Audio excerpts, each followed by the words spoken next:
पैतृक भाषिकता व विद्यालय उपलब्धि। आज हम बात करेंगे भारतीय भाषाई कक्षा कक्षों में बहुभाषिता की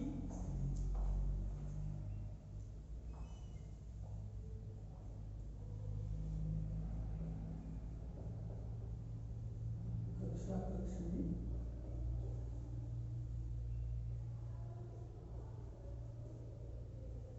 बहुभाषिता की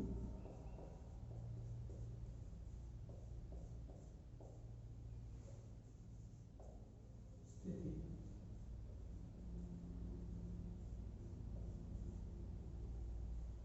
अगर हम बात करें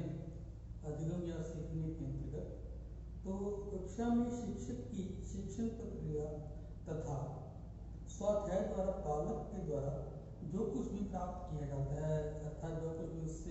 उससे मिलता है कक्षा कक्ष में एक अध्यापक के द्वारा तथा उसके द्वारा जो स्वाध्याय किया जाता है, दोनों के द्वारा जो भी उसको प्राप्त होता है वह सब सीखने के अंतर्गत आता है। और जो जिसे हम अधिगम या सीखना कहते हैं, तथा बालक को सीखने की सामर्थ्य, उसके सीखने का जो सामर्थ्य है वो उसको हम अधिगम क्षमता कहते हैं। और बालक की इसी अधिगम क्षमता का विकास करना ही शिक्षण का सर्वोन्मुखी उद्देश्य है कि बालक की अधिगम क्षमता को विकसित करना एक शिक्षण प्रक्रिया का एक बहुत बड़ा हिस्सा है। उसका उद्देश्य है कि बालक अगर अधिगम क्षमता में अपनी अधिगम क्षमता का विकास करेगा तो ही बालक अपने जीवन में आगे बढ़ पाएगा। तो उसके लिए सबसे आवश्यक जो है वह है भाषा शिक्षण। भाषा शिक्षण में जो भाषा शिक्षक रहता है उसका बहुत बड़ा रोल है, क्योंकि हम ये जानते हैं कि हम अपने विचारों का जो आदान प्रदान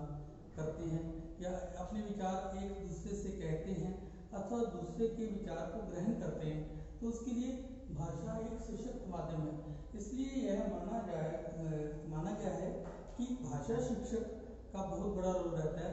अन्य अगर शिक्षकों की बात करें, अन्य विषयों की बात करें, तो उसमें शिक्षकों का रोल तो रहता है, उनकी भूमिका रहती है, लेकिन एक भाषा शिक्षक अपने शिक्षण के दौरान बालकों को इस योग्य बना देता है कि वह अपने विचारों को दूसरों के सामने किस भाव से, किस रीति से प्रकट करें। और हम ये जानते हैं कि हमारा भारत देश जो है वो बहुभाषिकता को लिए हुए है। उसमें बहुभाषाओं का इस्तेमाल किया जाता है और अलग अलग प्रांतों में, अलग अलग कस्बों में अलग अलग भाषाएं बोली जाती हैं। जैसे हम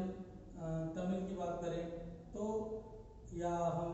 बंगाल में बांग्ला बोली जाती है, पंजाब में पंजाबी बोली जाती है। तो इन भाषाओं को समाहित करते हुए शिक्षक चलता है। एक तरफ यह भी माना जाता है कुछ जो विचारवादी हैं उनके दृष्टिकोण के अनुसार कि जो भाषा की बहुभाषिता है, बहुभाषिता जो है वह सीखने में रुकावट है। बहुभाषा बहुत बड़ी बाधा है कि बहुभाषा का होना बहुत बड़ी बाधा है। और बहुभाषा में भी सबसे ज़्यादा अंग्रेजी के लिए संकुचित दृष्टिकोण होने की वजह से उसका हम ये मान सकते हैं कि कहीं ना कहीं नकारात्मक दृष्टिकोण रहता है कि इस भाषा को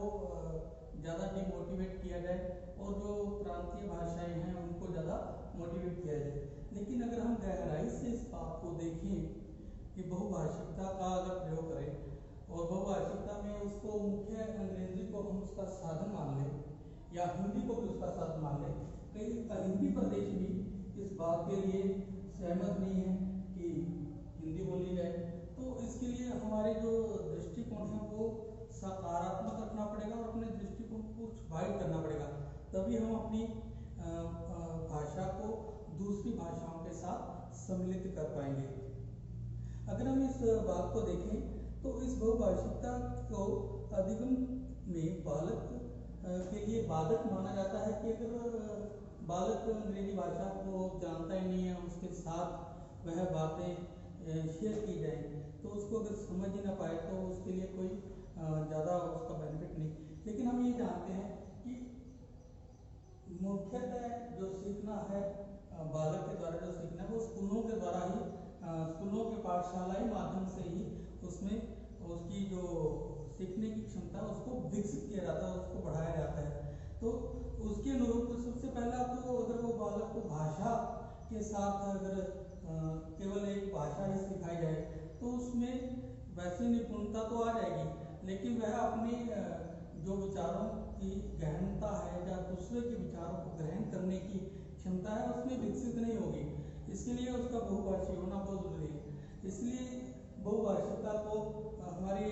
जो पाठ्य सामग्री है या पाठ्यक्रम है उसमें शामिल किया गया, क्योंकि हमारे भारतीय भाषाओं में विभिन्नता है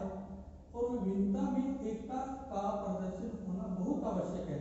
और वह तभी हो सकता है जब एक शिक्षक के द्वारा उसका भरसक प्रयास किया जाए। हम ये जानते भी हैं कि एक समय ऐसा भी आया कि अनुवादित विधि का प्रयोग किया जाने लगा। पहले तो एक ही क्योंकि एक भाषी जो देश थे उन्हीं की परंपरा के अनुसार शिक्षण किया जाता था, तो इसलिए भाषा को ज़्यादा प्रोत्साहित नहीं किया गया। लेकिन धीरे धीरे अनुवादित विधि का जब प्रयोग किया जाने लगा तो उसके दौरान यह देखा गया कि दूसरे देशों में भी अन्य भाषाओं को सिखाया जा रहा है। तो अनुवादित विधि में चाहे वह हम संस्कृत की बात करें चाहे उर्दू की बात करें, तो अनुवादित विधि का प्रयोग करके हम एक भाषा का दूसरी भाषा में अनुवाद करना, ट्रांसलेट करना सीख गए। उसके साथ साथ फिर धीरे धीरे एक दौर आया जिसको व्यवहारवादी सिद्धांत कहा जाता था। व्यवहारवादियों ने भी व्यवहार के अनुरूप अलग अलग मेथड्स अपनाए कि व्यवहार के अनुरूप, और भाषा शिक्षण में भी उसको व्यवहार के अनुरूप माना गया कि एक विषय को अगर समझाना है तो दूसरी भाषा का होना अति आवश्यक है। तो व्यवहारवादियों का एक दृष्टिकोण जो था हमें और ज़्यादा वाइड करता चला गया, हमें और बढ़ावा देता गया, ताकि जो बालक हैं वो एटलीस्ट इतना योग्य हो जाए कि दूसरे के विचारों को समझने के योग्य हो जाए, दूसरे के विचारों को जानने के योग्य हो जाए। अगर वह दूसरे के विचारों को सही ढंग से समझ ही नहीं पाता है तो उसके द्वारा जो भी सीखा गया है वह उसके लिए इतना ज़्यादा उपयोगी सिद्ध नहीं होता। इसलिए जब व्यवहारवादियों के दृष्टिकोण को अपनाया गया और उनके द्वारा जो दी गई विधियाँ थी उनको अपनाया गया तो और ज़्यादा उसके लिए सक्षम हो गए हमारे जो विद्यार्थी थे और आने वाले भावी नागरिक थे, वो और ज़्यादा इसके लिए अपने अंदर भाषाई क्षमताओं को विकसित करते गए। इसके साथ साथ उसके बाद आया संप्रेषण विधि का प्रयोग, अर्थात परिस्थिति के अनुरूप दूसरे के विचारों को सुनना व ग्रहण करना, अर्थात एक परिस्थिति में दूसरी परिस्थिति के साथ समायोजन की ये स्थिति हमें जब सामने आई तो एक शिक्षक के द्वारा इस विधि का प्रयोग भी किया जाने लगा कि कम्युनिकेशन, एक सफल कम्युनिकेशन तभी हो पाएगा जब एक भाषा का विद्यार्थी दूसरी भाषा को भी जानेगा। अगर वह एक भाषा से संबंधित ही रहता है और एक भाषा का ज्ञान ही रखता है तो उसके द्वारा जो ज्ञान प्राप्त किया गया वह संकुचित, कहीं ना कहीं तो उसका रूप संकुचित ही रहेगा। और अगर उसने बहुभाषिता का ज्ञान किया, उसने बहुभाषाओं को सीखा हुआ है, उसने अपनी भाषा के साथ साथ अपनी संभागीय भाषा के साथ साथ अपने देश की भाषाएं, अन्य भाषाएं भी सीखी हुई हैं और दूसरे देशों में जो बोली जाने वाली भाषाएं हैं उनका भी उसका अध्ययन किया गया है, शिक्षक के द्वारा उसको समझाया गया है, तो वो ज़्यादा प्रभावशाली बन जाता है। क्योंकि कक्षाओं की स्थिति अगर बहुभाषिकता को अपनाते हुए चलती है तो उसके अंदर वो जो विद्यार्थी है उनका दृष्टिकोण व्यापक हो जाता है, एक संकुचित दृष्टिकोण उनका नहीं रह जाता है। इसके लिए क्या कर सकते हैं, मान लीजिए कक्षा में जो शिक्षक है एक भाषी बालक नहीं है, बहुभाषी बहुत सारी भाषाओं का ज्ञान रखने वाले उसमें बालक हैं, अलग अलग भाषाओं का ज्ञान रखने वाले बालक हैं, तो उसके लिए शिक्षक को चाहिए कि वो उसके अनुरूप अलग अलग भाषाओं के विद्यार्थियों को उनके समानार्थों को पहले जाने, उनकी भावनाओं को समझे कि उनके द्वारा जो सीखा जा रहा है वो कितना एक उसके लिए उपयोगी सिद्ध हो सकता है। अगर वह अपनी एक आदर्श भाषा के साथ साथ उनकी भाषाओं को भी यूज करता है। मान लीजिए कोई तमिल भाषा को बोलने वाला विद्यार्थी है, या मराठी भाषा को बोलने वाला विद्यार्थी है, या बुंदेली भाषा को बोलने वाला विद्यार्थी है, अगर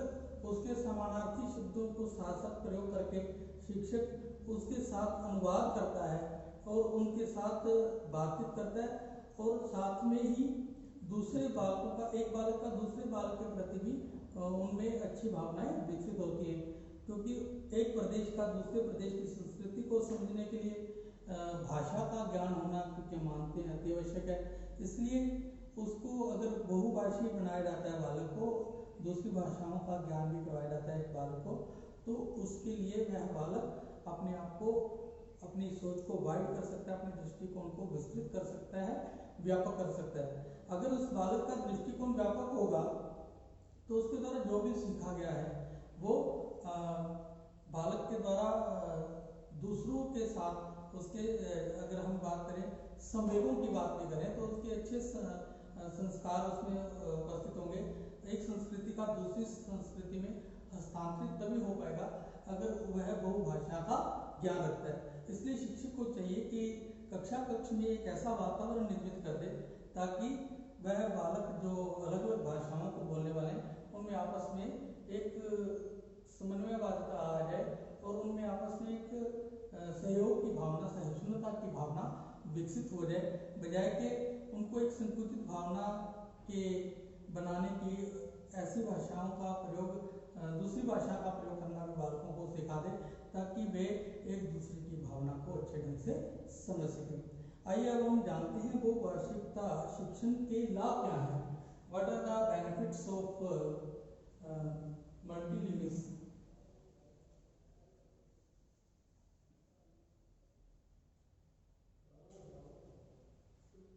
बहुभाषा शिक्षण के लाभ। अगर हम एक बालक को बहुभाषिता की ओर, उसके विकास की ओर अगर हम चलाते हैं तो उसमें एक शिक्षक अपना एक अच्छा रोल निभा सकता है, बहुत अच्छे ढंग से उसको समझा सकता है, क्योंकि यह माना जाता है कि एक भाषा दूसरी भाषा से अक्सर एक संबंध स्थापित किए हुए एक दूसरे से ही जुड़ी हुई है। तो बहुभाषिता की को आज भी लोकप्रियता के रूप में स्वीकार किया जाता है, क्योंकि विश्व के अनेक देशों में अन्य भाषाओं को सीखने की के लिए प्रशिक्षण दिया जाता है। जैसे हम बात करें मॉरिशस की, ऑस्ट्रेलिया की और अन्य कई देशों में दूसरी भाषाओं को सीखने के लिए प्रेरित किया जाता है। वहाँ पर स्पेशली हिंदी भाषा की अगर हम बात करें, ये हमारे लिए गर्व की बात है कि दूसरे देशों में भी इसका प्रयोग किया जाता है, हिंदी भाषा को सिखाया जाता है स्कूलों में, कॉलेजेस में, यूनिवर्सिटीज़ में, ताकि हिंदी का प्रसार अपने आप ही हो रहा है। तो उसके साथ साथ अगर हम अपने स्कूलों में भी दूसरी भाषाओं को सिखाने की बात करते हैं, चाहे वह जर्मनी हो या वो किसी अंग्रेजी भाषा की हम बात करते हैं, तो उससे क्या होगा कि विद्यार्थियों में दूसरी भाषाओं के प्रति एक आदर भाव विकसित होगा, अंतर्राष्ट्रवादिता की भावना विकसित होगी। वह केवल एक उपमंडूक ना बन के केवल मात्र अपने ही सब सीमित ना रहकर वह एक विस्तृत रूप धारण कर सकता है। तो उसमें हम जो सबसे पहला जो लाभ है इस बहुभाषिता का, वो है व्यापक सोच का विकास।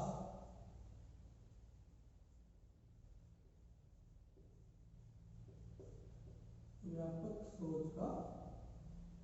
विकास।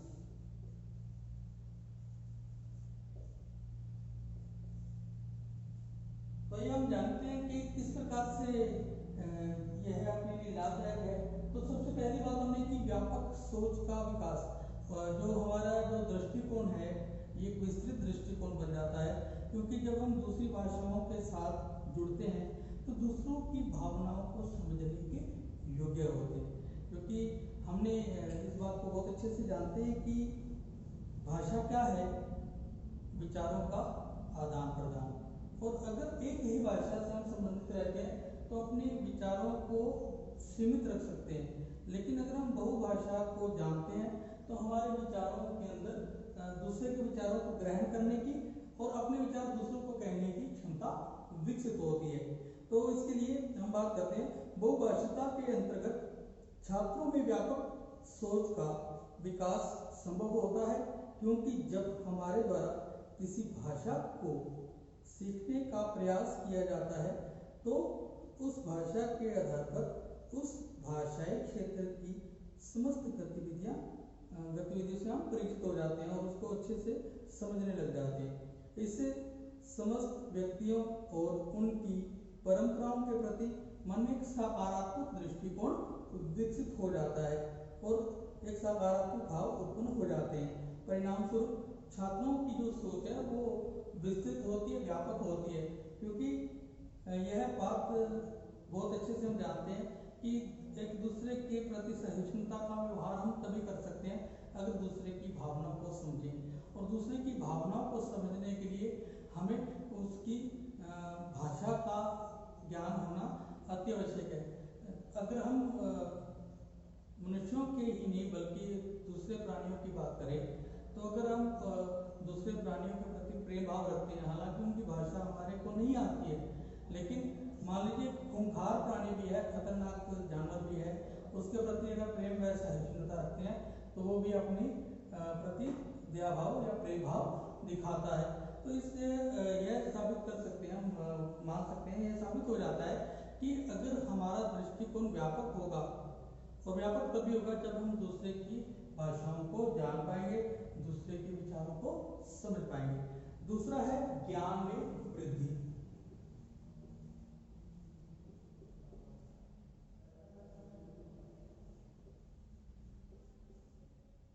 एक व्यापक सोच तो विद्यार्थियों में इसके साथ विकसित होती है, उनके ज्ञान में भी वृद्धि होती है। इस प्रकार से छात्रों के सामाजिक ज्ञान में वृद्धि करने के लिए विभिन्न भाषाओं के ज्ञान की आवश्यकता होती है। जब हम किसी भाषा के बारे में पूर्ण ज्ञान रखते हैं तो उसमें सामाजिक और उससे संबंधित साहित्य के माध्यम से विभिन्न प्रकार की सामाजिक परंपराओं के बारे में सीख जाते हैं। इससे सामाजिक ज्ञान में वृद्धि होती है। इसी प्रकार के अनेक विषयों से संबंधित साहित्य को पढ़ने से छात्रों में अन्य विषयों से संबंधित ज्ञान में भी वृद्धि होती है। तो इसके साथ साथ व्यापक सोच तो विकसित होती है, उसके साथ साथ उनके ज्ञान में वृद्धि होती है। दूसरे भाषा में जो साहित्य रचा गया है, दूसरी भाषाओं में जो साहित्य रचा गया है, उनको पढ़ने की क्षमता तभी विकसित होगी अगर वह उस भाषा को जानता है। अगर बालक को दूसरी भाषाएं सिखाई जाती हैं तो वह दूसरे भाषा के जो साहित्य हैं उनसे संबंधित होकर वहाँ की परंपराओं को, उसकी सामाजिक व्यवस्था को बहुत अच्छे ढंग से जान जाएगा। इसलिए यह अति आवश्यक है और इसका एक बहुत बड़ा लाभ है कि विद्यार्थी अगर दूसरी भाषाओं को भी जानते हैं तो उनके ज्ञान में भी इसके साथ वृद्धि होती रहती है। इसके साथ साथ बहुभाषा शिक्षण जो है वो आर्थिक विकास में भी सहयोगी रहता है।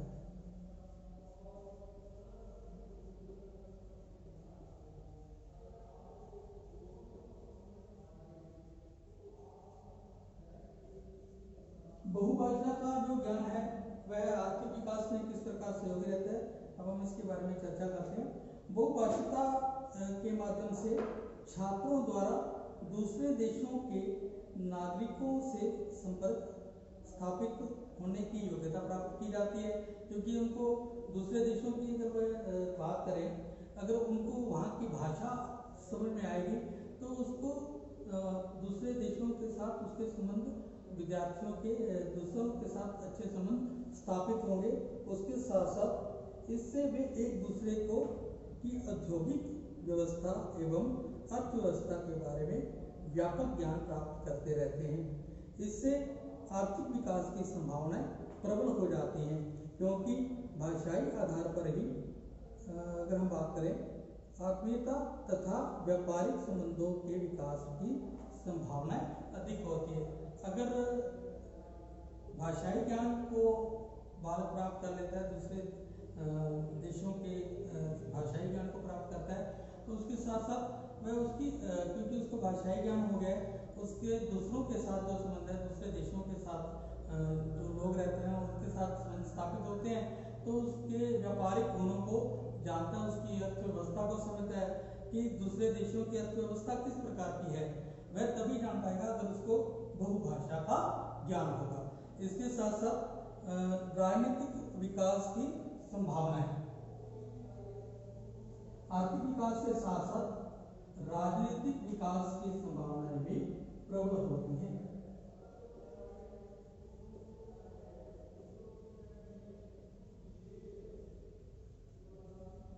राजनीतिक विकास की संभावनाएं, बहुभाषिता के शिक्षण से एक लाभ यह भी होता है कि दूसरे देशों की राजनीतिक व्यवस्था के बारे में एक विद्यार्थी दूसरे देशों की राजनीतिक व्यवस्था कैसी है उसका ज्ञान भी प्राप्त कर सकते हैं। इसके लिए बहुभाषिता के आधार पर राजनीतिक विकास की पूर्व संभावना रहती है। जब दो देशों के राष्ट्राध्यक्ष आपस में मिलते हैं तो आपस में एक दूसरे से विचार विमर्श करते हैं, तो उनके द्वारा जो विचार विमर्श किया जाता है और यह भी संभव है कि दूसरे देश दूसरी भाषाओं को बोलेंगे, दूसरे देश के व्यक्ति दूसरी भाषाओं को जानेंगे। जब वो दूसरी भाषाओं से अपनी भावनाओं को दूसरे के सामने व्यक्त करते हैं, एक दूसरे के सामने व्यक्त करते हैं, तो इससे विचारों का आदान प्रदान होता है, जिससे वे अनेक प्रकार के जो राजनीतिक समझौते हैं उसके लिए सहमत होते हैं तथा अनेक प्रकार के राजनीतिक महत्व के उसके जो मुद्दे हैं उन पर विभिन्न प्रकार की चर्चा करते हैं। अतः बहुभाषिता के माध्यम से एक ओर तो विभिन्न भाषाओं का ज्ञान तो होता ही है, उसके साथ साथ दूसरी ओर राजनीतिक विकास की संभावनाओं में भी वृद्धि होती है। इसके साथ साथ अब हम बात करेंगे राष्ट्रीय एकता की संभावना।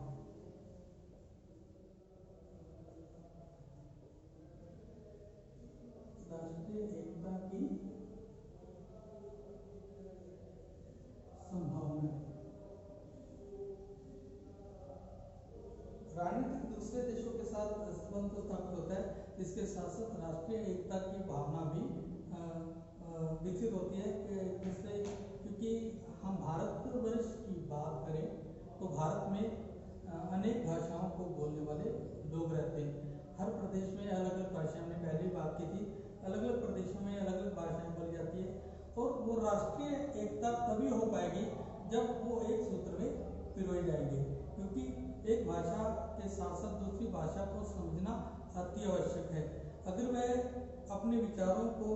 दूसरों तक साझा करना चाहते हैं तो उसके लिए दूसरी भाषा का आना अति आवश्यक है। इसलिए बहुभाषिता जो है, बहुभाषिता का जो शिक्षण है वो राष्ट्रीय एकता के विकास में भी अपना एक सहयोग प्रदान करता है और उनमें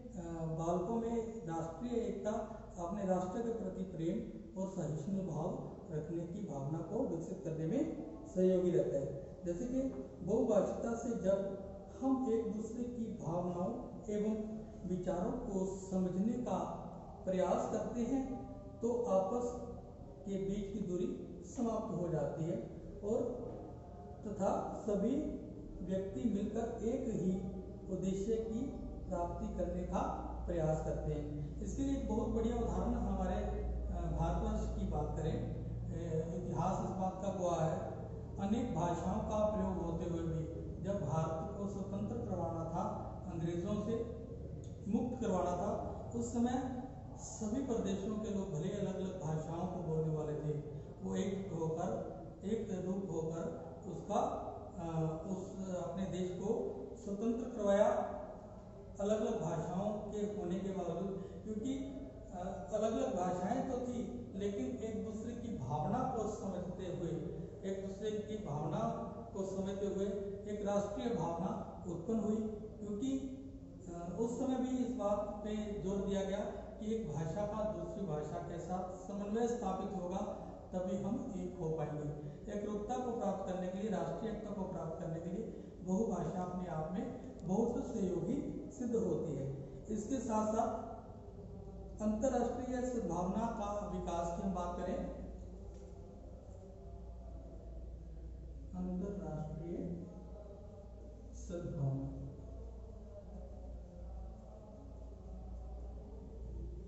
का विकास।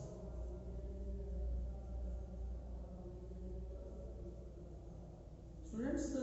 अगर हम बात करें अंतरराष्ट्रीय सद्भावना की बात करें, क्योंकि बहुभाषिकता अपने आप में एक बहुत बड़ा रोल भूमिका निभाती है, क्योंकि अपने देश की भाषा के साथ साथ जब विद्यार्थियों को दूसरे देशों की भाषाओं का भी ज्ञान हो जाता है तो अंतरराष्ट्रीय सद्भावना का विकास अपने आप ही संभव हो जाता है। अंतरराष्ट्रीय स्तर पर विचारों के आदान प्रदान का माध्यम बहुभाषिता ही है। आज अंग्रेजी के ज्ञान के कारण प्रत्येक देश के नागरिक एक दूसरे तक अपने विचारों का आदान प्रदान सरलता से करते हैं तथा अपनी भावनाओं से एक दूसरे को परिचित कराते हैं। इससे एक और सभी समस्याओं का समाधान शांतिपूर्ण ढंग से होता है तथा दूसरी ओर सभी व्यक्तियों में अंतरराष्ट्रीय सद्भावना का विकास अपने आप होता चला जाता है। इसके साथ साथ हम अगली बात करते हैं सांस्कृतिक एकता की बात। सांस्कृतिक एकता की भावना।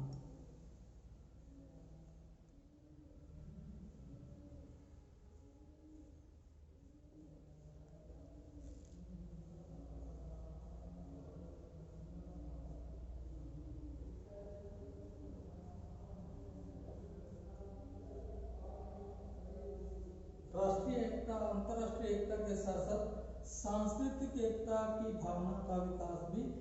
बहुभाषिकता के माध्यम से, बहुभाषिकता के शिक्षण के माध्यम से विद्यार्थियों में होता है। और विद्यार्थी एक दूसरे की संस्कृति को, क्योंकि दूसरी भाषाओं का ध्यान रखते हैं, दूसरी भाषाओं को समझते हैं, इसलिए वह संस्कृति के प्रति, एक दूसरे की संस्कृति के प्रति भी जागरूक होते हैं। सद्भावना की बात करें, दूसरी संस्कृति के प्रति अच्छी भावनाएं रखने के योग्य होते हैं और दूसरे की संस्कृति के प्रति अच्छे विचार रखने के योग्य होते हैं। बहुभाषिता के माध्यम से छात्र एक दूसरे की संस्कृति के बारे में सीखते हैं और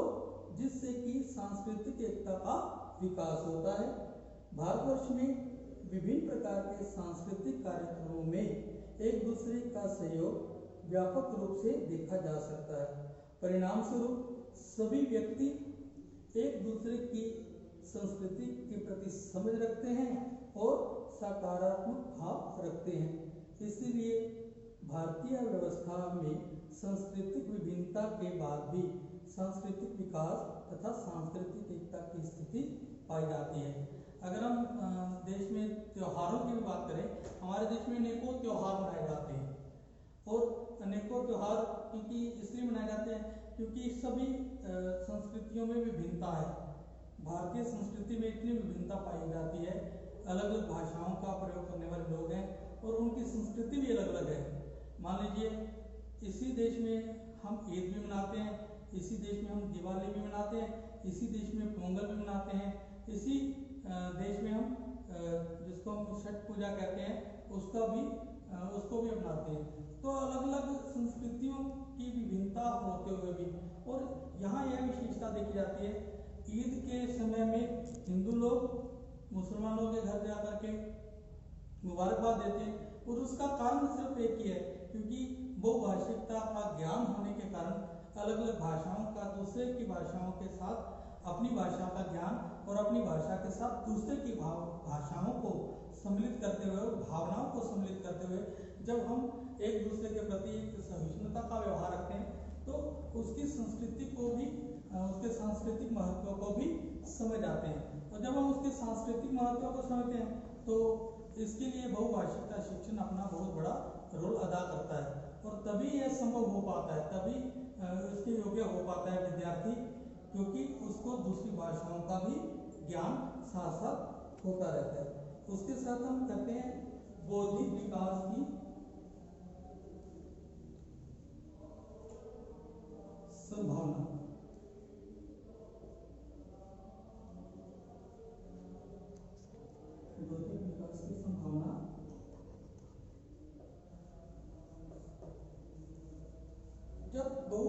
शिक्षण करवाया जाता है तो उसका एक लाभ है कि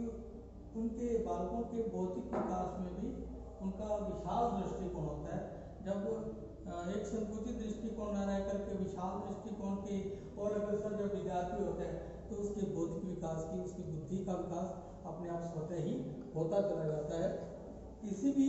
भाषा साहित्य को हम पूर्ण नहीं मान सकते, क्योंकि एक भाषा के साथ दूसरी भाषा को उसमें साहित्य में समाहित किया गया है। अगर हम कबीर के दोहों की बात करें या रहीम के दोहों की बात करें तो उसके अंतर्गत हम देखते हैं अलग अलग भाषाओं का प्रयोग किया जाता है। जैसे हम कबीर के दोहों में खड़ी बोली का प्रयोग तो किया ही गया, उसके साथ साथ जो दूसरी लैंग्वेज थी, अवधी थी या ब्रज थी, उसका भी उसमें हम प्रयोग देखते हैं, बहुत आसानी से देखते हैं। और हम यही भी जानते हैं जो कविताएं या जो काव्य है वो भाव प्रधान रहते हैं, हमें इतना वो वाइड कर देते हैं, हमें इतना व्यापक कर देते हैं दूसरे के प्रति, उसकी भावनाओं को समझने के प्रति, क्योंकि ये भाव पक्ष को लेकर के काव्य की रचनाएं की जाती है, कहानियों की रचनाएं की जाती हैं। हम अगर प्रेमचंद की कहानियों की भी बात करें, उसके दौरान हमने देखा कि मुंशी प्रेमचंद ने अपनी कहानियों में उर्दू शब्दों का काफी संचयन किया हुआ है। तो उनके द्वारा अलग अलग भाषाओं का जो प्रयोग किया गया वो बहुभाषिकता के कारण ही था। और ये अपने आप में विद्यार्थी को जब एक भाषा शिक्षण एक शिक्षक करवा रहा है तो उसमें बहुभाषिकता का शिक्षण अपने आप ही उसके लिए प्रस्फुटित कर देता है, उसको इतना योग्य बना देता है कि दूसरी भाषाओं को समझने के लिए वह सक्षम हो जाता है। वह अपनी भाषा के साथ साथ दूसरी भाषाओं का प्रयोग करना भी विद्यार्थी इसके साथ सीख जाता है। इस उपरोक्त विवेचन से हम यह मान सकते हैं कि विभिन्न प्रकार के भावगत विचारों एवं भाषागत विचारों के आदान प्रदान के साथ साथ बहुभाषिकता का छात्रों के सर्वांगीण विकास में अपना बहुत बड़ा योगदान रहता है। और यह अति आवश्यक है, क्योंकि बहुभाषिकता के प्रति अगर सकारात्मक दृष्टिकोण एक शिक्षक रखता है और शिक्षक अपने बालकों को भी इतना सकारात्मक उनका दृष्टिकोण, व्यापक दृष्टिकोण बना देता है, तो उनमें सर्वांगीण विकास, उस भाषा बहुभाषिकता का प्रयोग करने के साथ उनमें सर्वांगीण विकास हो जाता है। चाहे हम उनके शारीरिक विकास की बात करें, चाहे उनके चरित्र के विकास की बात करें, चाहे उनके दृष्टिकोण की बात करें, तो सामूहिक रूप से उस बालक में, चाहे हम उसके बौद्धिक विकास की बात करें, तो इतना उसको सक्षम बना देता है बालक को कि वह दूसरों की संस्कृति को समझने के योग्य हो जाता है, दूसरे के जो भाव है उनको समझने के योग्य हो जाता है। क्योंकि इसका मूलतः कारण क्या है? इसका मूलतः कारण एक है कि जब बहुभाषिकता के आधार पर बालक को भाषा का प्रयोग करना आ जाता है, बहुभाषाओं को जानने लग पड़ता है, तो उसके अंदर एक भावना अपने आप विकसित हो जाती है, वह दूसरे के भावों को समझने के योग्य हो जाता है और इतना संबल उसको मिलता है उस दूसरी भाषा को सीखने से, क्योंकि उस भाषा को सीखते सीखते उसमें दूसरों की संस्कृति भी विकसित होती है, उसका दृष्टिकोण विशालतम बनता है। जब बालकों का दृष्टिकोण विशालतम बनेगा तो आगे चल करके वो भावी नागरिक, देश के भावी नागरिक बनेंगे, और जब वो भावी नागरिक जब वो नागरिक बन जाएंगे उस समय उनमें एक सहिष्णुता, एक प्रेम, एक सौहार्द की भावना का विकास होगा। तो स्टूडेंट्स, आज हमने जाना कि किस प्रकार से बहुभाषिकता कक्षा में अगर अपनाई जाए तो बालकों के अंदर एक विशाल दृष्टिकोण के साथ साथ उनके सर्वांगीण विकास की ओर एक शिक्षक ध्यान दे सकता है। Thank you students.